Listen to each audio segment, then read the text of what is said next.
everyone! Nandito tayo sa Birds of Arab. Ayan ang hotel sa likod. Ayan, diba? Ganda ng lugar. Simple lang naman. Beach. Tapos yun yung mamahalin na hotel.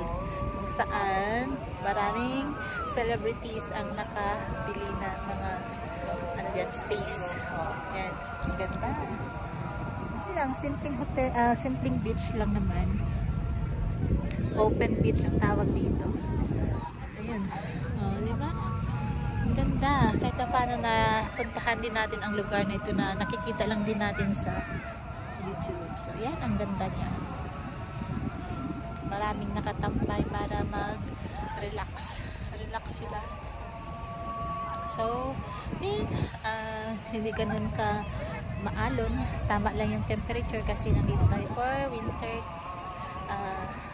time dito sa Dubai. Ayan, mula dito sa Birds of Arab. Ayan, ingat po ang lahat. Thank you for watching and bye-bye.